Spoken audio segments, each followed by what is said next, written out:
A glimpse inside a space seemingly untouched by time. I don't know how many people were stored in these jail cells.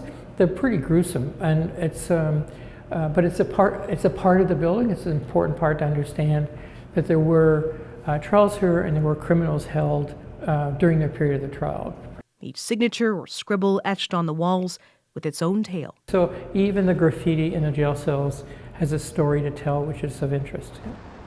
For most Torontonians, Old City Hall has been the place for Remembrance Day ceremonies, or where you come to fight traffic tickets. A Romanesque structure that stands out against modern city skyscrapers. But its history runs deep. Built in 1899, it housed city council chambers for more than 6 decades. But some of its more colorful stories come from its time as a courthouse, where those on trial were shuffled in and out for appearances, and where many memorable scenes played out. What the hell's the matter with you?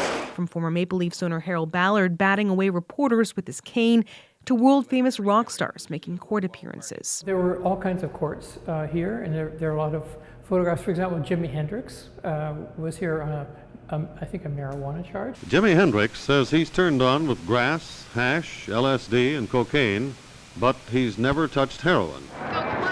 Rolling Stones guitarist Keith Richards famously got bail on a drug charge here. Richard arrived in court this morning to be instantly swamped by reporters and groupies.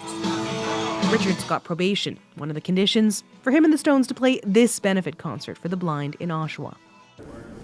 While architecturally unique, over the years the shine of the building wore off for some, who called for its demolition to make way for the construction of Eaton Centre. So I think for the first 60 years of this building, it wasn't liked. And it took architecture students from U of T to come and wash the outside of it when it was being threatened for demolition to build the Eaton Centre. The architecture students came forward and said, "This is a fantastic building, take a look at it." I think we must save this building. 120 years later, it still stands, but its future use now unclear. The last of the court services will be emptied in the spring. For 7 years, the city has been trying to find a new use for the building, to no avail. Staff say its layout and restoration costs have made that search more difficult. But the costing back in 2020 was about $225 million for a top-to-bottom refinish. We'd have to see how that bears out in terms of current dollars with a new future use. A report is now expected back to council in 2026 on future use.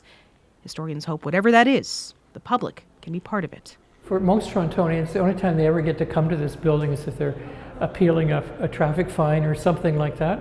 So it's been a building that's been sealed off from everyone, and I think now is the opportunity to open it up. Amazing building, open it up to the public. It'd be great. Farrah, Merali, CBC News, Toronto.